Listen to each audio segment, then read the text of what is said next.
আপনি সরকারি রেটে চাইলে তো আপনাকে আইসা নিতে হবে। আপনি এন থেকে নিতেছি 1305 টাকা, আর ওই জায়গায় দিতেছি মনে দেন 1400 টাকা, 1450 টাকা নিতেছি আমরা বাকি দিয়ে মনে দেন। আমাদের কাছে গ্যাস নাই। আমি সকাল থেকে এ পর্যন্ত 20 জনের থেকে নাম ঠিকানা এন্ট্রি করে রাখছি, কিন্তু আমি দিতে পারতেছি না। এক হলো কোম্পানিগুলো থেকে সরবরাহ পর্যাপ্ত পরিমাণে নাই। আমাদের দৈনিক 12 কেজি চাহিদা হলো 250 থেকে 300 সিলিন্ডার। সে অনুযায়ী 4-5 দিন পরে আমাদেরকে 30 থেকে 50টা সিলিন্ডার দিচ্ছে কোম্পানিগুলো থেকে, তাও লিমিট করে দিচ্ছে, এর বাইরে দেওয়া যাচ্ছে না, যার কারণে বাজারে গ্যাসের সংকট। আর আরেকটা সমস্যা হলো এক কোম্পানির গ্যাস অন্য কোম্পানি ফিলিং করে না, এটাও একটা সংকটের কারণ। আমাদের কাছে গ্যাস নাই। আমি সকাল থেকে এ পর্যন্ত 20 জনের থেকে নাম ঠিকানা এন্ট্রি করে রাখছি, কিন্তু আমি দিতে পারতেছি না। গ্যাস আমরা দোকানে দোকানে মনে বোঝান বাকি দিতেছি, বাকি দিয়ে 400-500 করে টাকা আনতেছি। আমরা ওই জায়গাতে 1300 টাকা কিনে নিই, আমরা তো 1-150 টাকা লাভ করতো। দোকানদার চলে যাইতেছে, মার খাইতেছি, যাইতেছে গা। এছাড়া মনে হয় আজকে এই দোকানে 2000 টাকা বাকি, ওই দোকান কালকে দেখছি নাই ফুটপাতে। ওই হিসাবে আমরা বাকি দিয়া 200-300 টাকা আইন না, আমরা 1-150 টাকা বেশি ব্যস্ত হইতেছি। আপনি কত টাকায় এখান থেকে নিচ্ছেন, কত টাকায় ওখানে দিচ্ছেন? আপনি এন থেকে নিতেছি 1305 টাকা, আর ওই জায়গায় দিতেছি মনে দেন 1400 টাকা, 1450 টাকা নিতেছি আমরা বাকি দিয়ে মনে দেন টাকা তুলতেছি। মনে দেন বাইঙ্গা 1 মাস 15 দিনে ঘুরেও তুলতেছি, এদের নিয়ে পচায় দিতেছি। আরেকটা বিষয়, সেটা হচ্ছে আপনারা কি যে খুচরা যে দোকানগুলো আছে যারা একটা একটা বিক্রি করে, ওনাদের কাছেও কি দেন? না না, ওনার কাছে দিই না। এরা যারা বিক্রি করে এরা দেয় না, আমরা যারা পুরো এর কাছে দিই।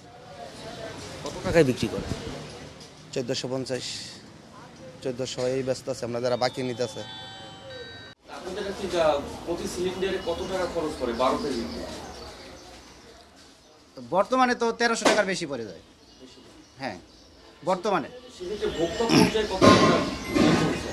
আমরা যেটা জানি যে 2100, 2000, 1800 এরকম একটা rate। না, ওটা অনেকগুলি হাত বদল হয়ে যায়।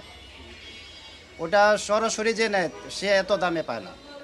ধরেন আমার কাছ থেকে নেয় একজন, সে আবার আরেকজনের কাছে দেয়, এরকম 2-3টা হাত বদল হওয়ার পরে ওই রেটটা হয়। আর আমাদের দেশে যেমন ক্রাইসিস পড়লে যে যার খুশি বেশি করে লাভ করে নিতেছে। আপনার কাছ থেকে যদি কেউ গ্যাস সিলিন্ডার নেয় 12 কেজি, সেক্ষেত্রে আপনি কত টাকায় বিক্রি করছেন? আমি তো এখন সরকারি রেটে বিক্রি করতেছি, এখন তো ঠিকমতো পাচ্ছি না। আর আমি নির্দিষ্ট আমার 4-5 জন লোক আছে, আমি শুধু তাদেরকেই দিই। আপনি কত টাকায় বিক্রি করেন? 1306 টাকা। 1306 টাকা।